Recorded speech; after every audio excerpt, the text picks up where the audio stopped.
Sir, I stopped you for a lawful traffic. I don't give a damn fuck. You lying. I'm not lying. No, you are. It's obviously right You here. are not. Today's So the what day, I'm asking for is you to dumbass identify lying yourself. white people. You lied for 25 years. You brought me to this country. I served with federal forces. I lost my own fucking brother. I lost my everything. I have nothing. I'm sorry to hear that. No, you're sorry to hear that. No, don't say that, coach. So you don't have a registration of the vehicle? You know what? Listen, man, you're American, okay? Yes. Yes, you are American. I give you my fucking what do you call that shit? Take it. They took my driving license. So they took it away? Yes, you know, fucking decent. I have a short time with court. I'll show you the paperwork. You won't believe what you ate. They don't. When I call them bullshit, the system is fucking broke. Yeah. Yeah. Well, it sounds like you're going through a really rough time. Man, I should have served with fucking Taliban better than you. I was concerned in a fucking dumbass fuck when I was concerned about Taliban, but in America, since 2014, I'm concerned about more about you people. Because you lie, because you fake it, that's how I'm going deeper. Okay. Yeah. So these are my partners here. They're coming up. I don't want you to get rattled, but it's because you were reaching for your weapon. No, I'm not being sorry. Hey, I watched you do it. I don't give a damn fuck. Bring as many people as you can. Okay. Go ahead. You're not listening. What I'm telling you, listening to you. I have 4 children. Do not reach your gun.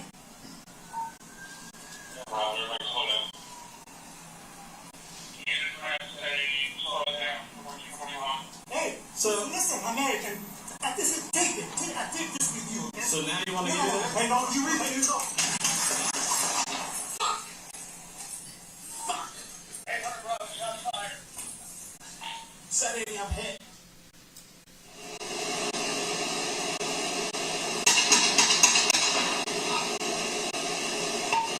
Hey, Hunter Bravo, shots fired. Hey, Hunter Bravo, shots fired. Listen, American. Take it. I take this with you, okay? No. Hey, don't you read it? Hey, so listen, American. Take it. I take this with you, okay? So now you want to do that? Hey, don't you read it? I take this with you, okay? So now you want to do that? Hey, don't you read it?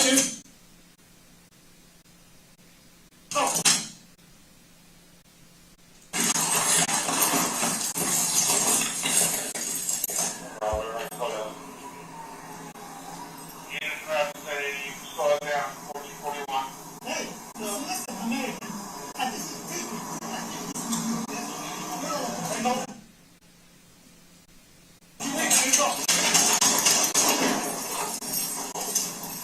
Hey, Hunter Bravo, shots fired. Hey, Hunter Bravo, shots fired. 800 Bravo, signal 1. Additional officers arrived and rendered first aid until fire and rescue personnel arrived on scene. Wally was taken to a nearby hospital where he was pronounced deceased. The injured officers were transported to an area hospital and treated for their gunshot wounds.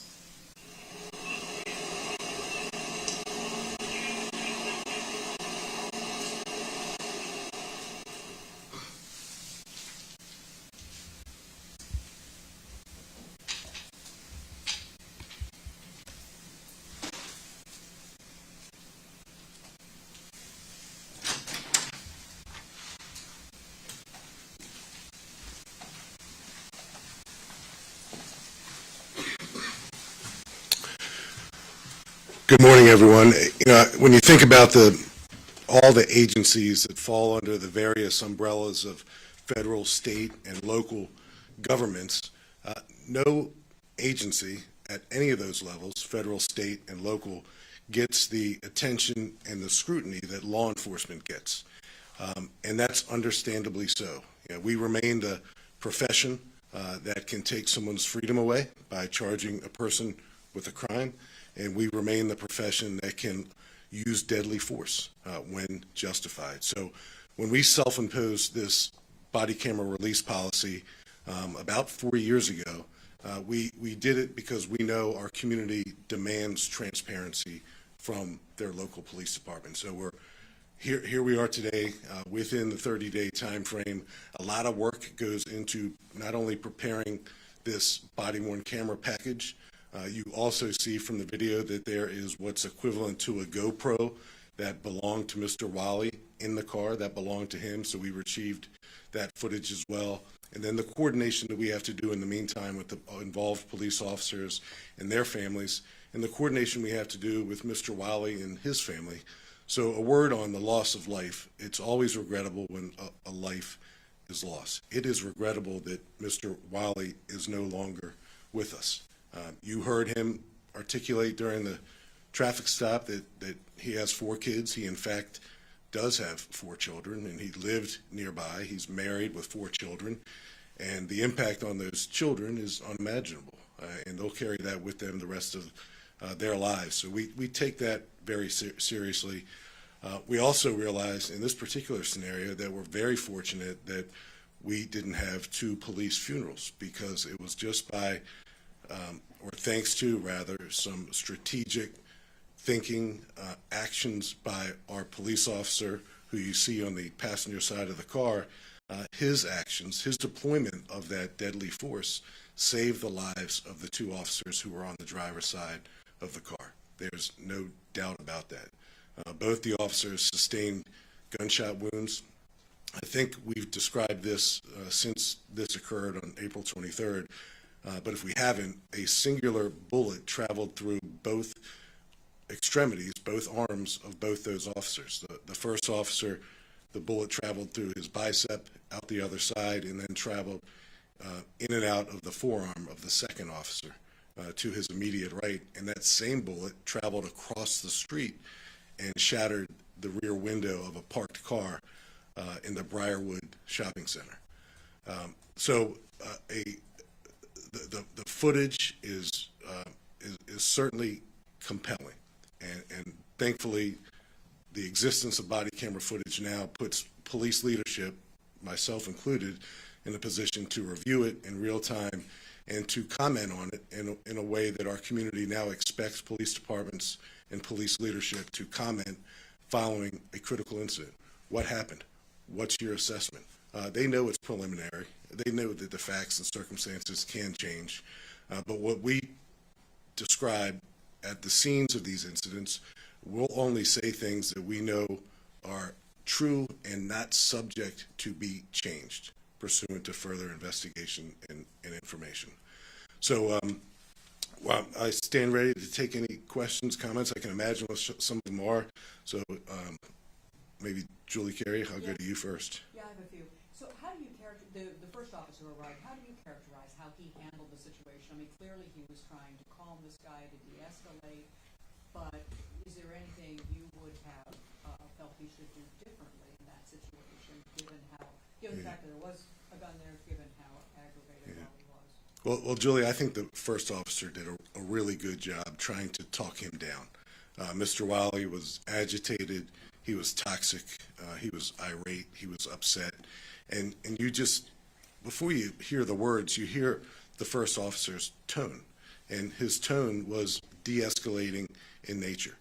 He told Mr. Wiley that you must be having a hard day. He even told Mr. Wiley when the sirens for the backup officers were coming down the street that his partners were coming and not to be alarmed by it. So I think he did the best under a very difficult set of circumstances. In that scenario, it would be malfeasance for a police officer to walk away from that traffic stop. We certainly can't do that. We know he was armed. We saw how agitated he was. He was hostile.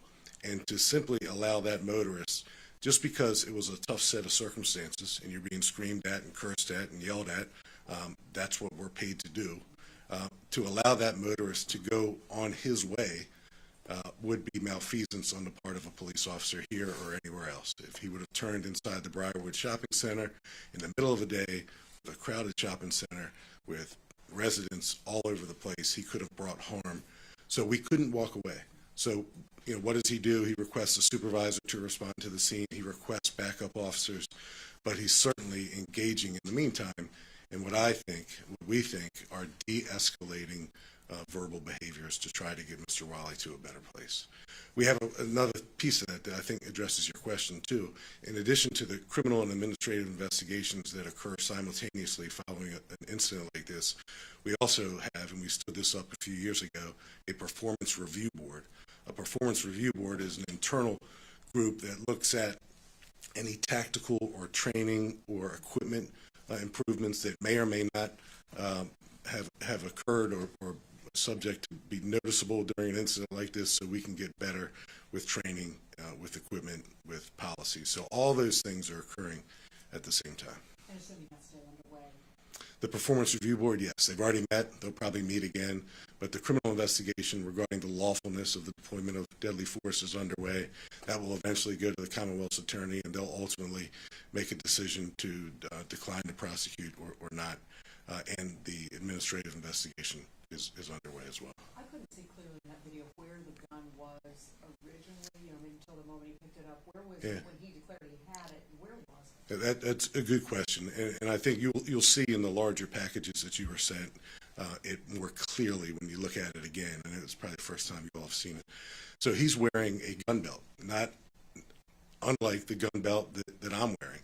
His holster, and it's outside of his clothing, it's a gun belt, and his holster is on the right side. His magazine pouch that was carrying 2 magazines was exactly where mine is on the left side.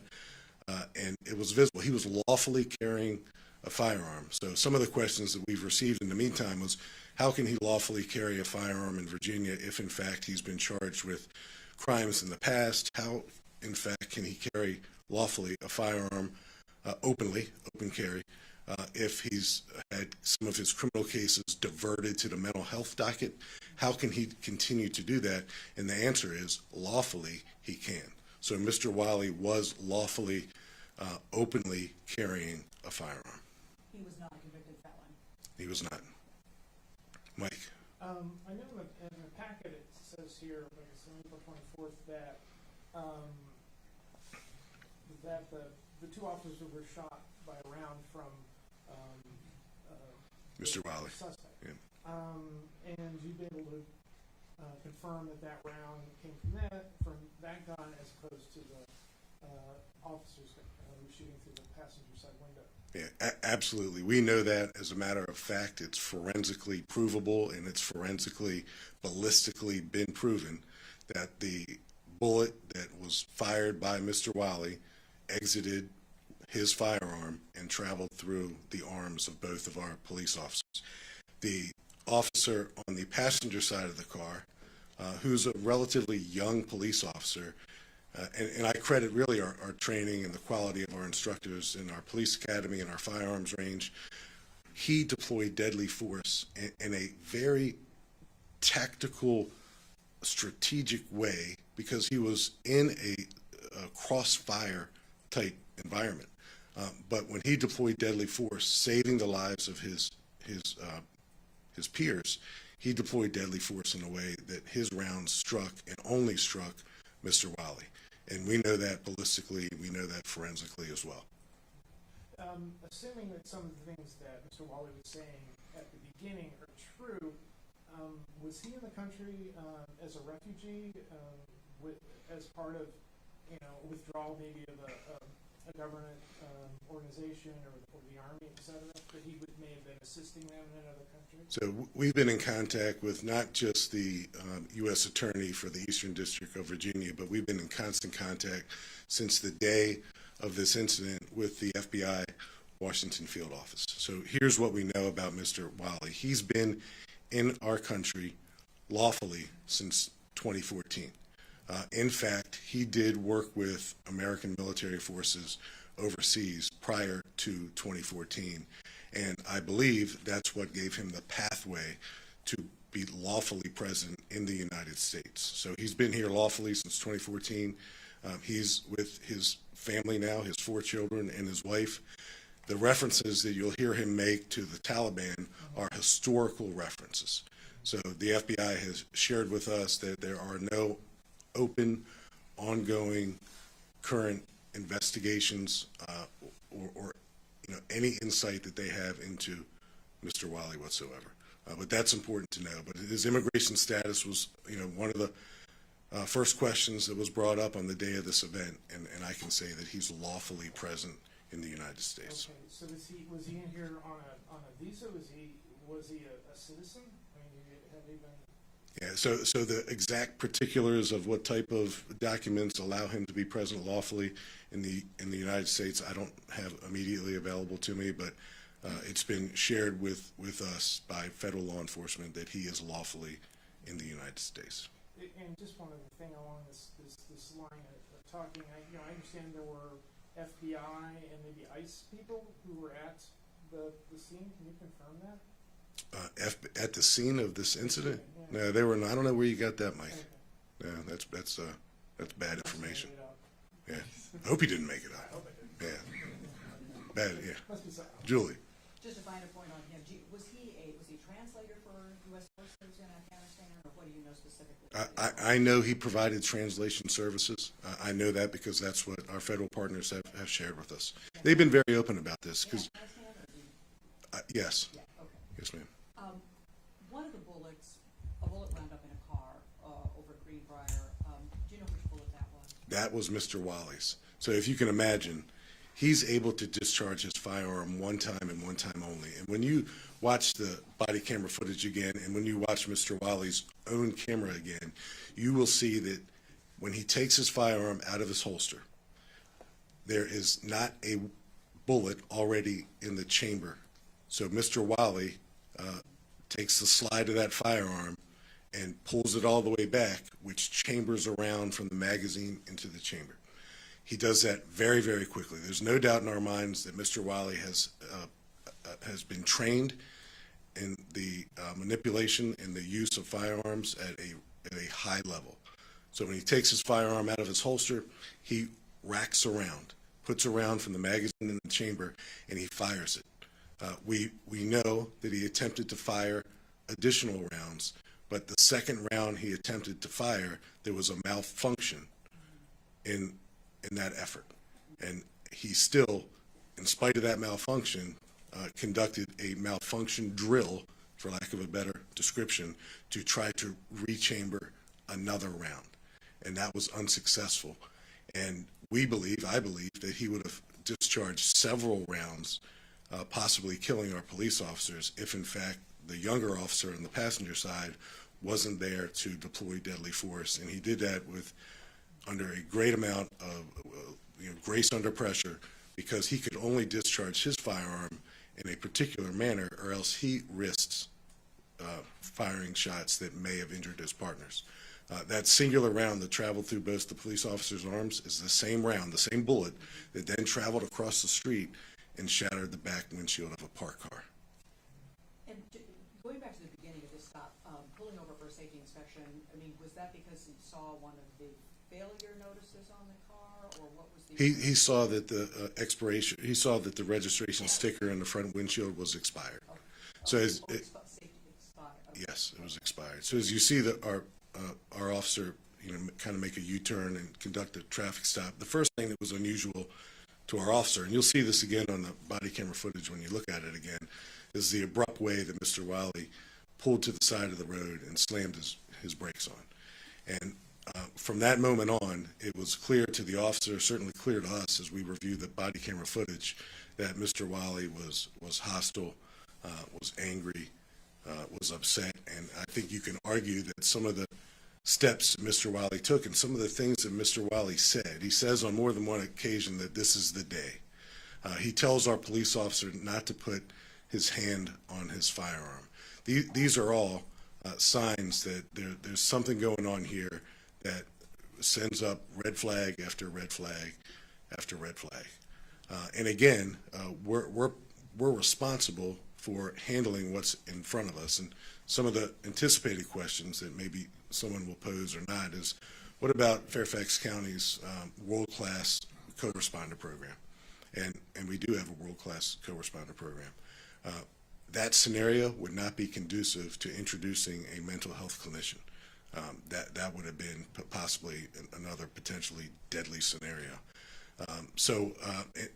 Julie, going back to your very first question, our officer did in fact engage in de-escalating behaviors to try to get Mr. Wiley to a better place. But I think Mr. Wiley's actions, setting up the camera and powering it on, telling the police officer not to touch his gun, telling the police officer on more than one occasion that this is the day or this is your day. Those are all indicative that he probably perhaps anticipated trying to kill a cop. And in fact, he did try to kill 2 uniformed Fairfax County police officers. Thankfully, that didn't happen. And a lot of credit goes to the heroic actions of the youngest cop on the scene of that traffic stop who saved 2 lives. What's the current status of the officers involved? They're typical status, typical investigation. They're not on the street.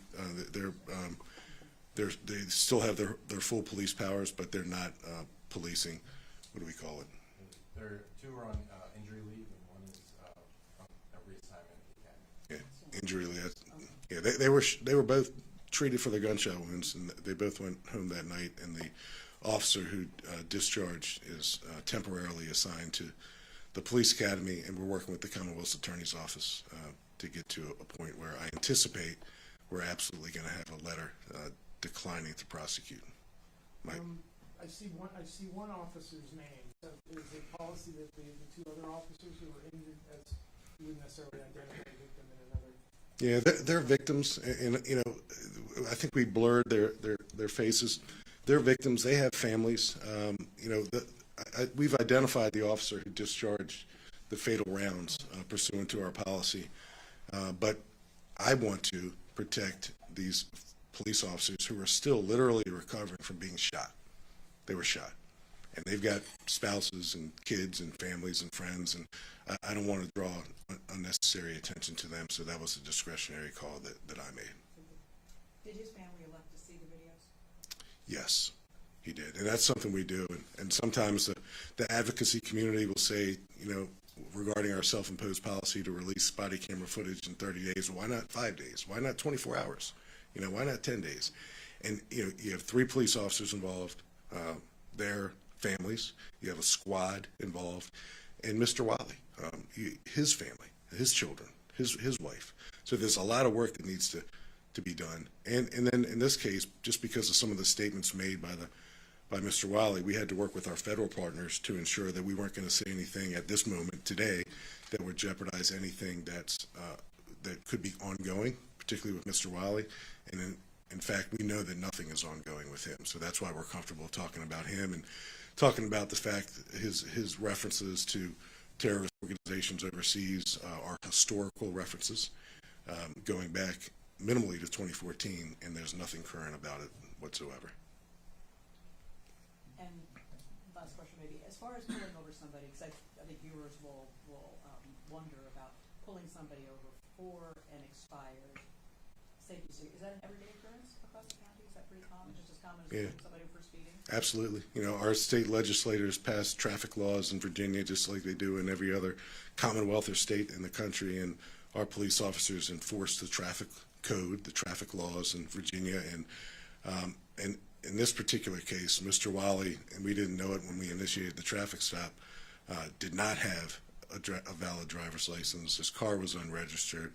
So a lot of times what seems like a minor infraction that amounts in a lawful traffic stop, and in fact this was absolutely a lawful traffic stop, leads police officers to discover other things that are afoot. And that's why we're so dedicated, and we remain dedicated to traffic enforcement, traffic safety in Fairfax County, because it's important for us to do those types of things.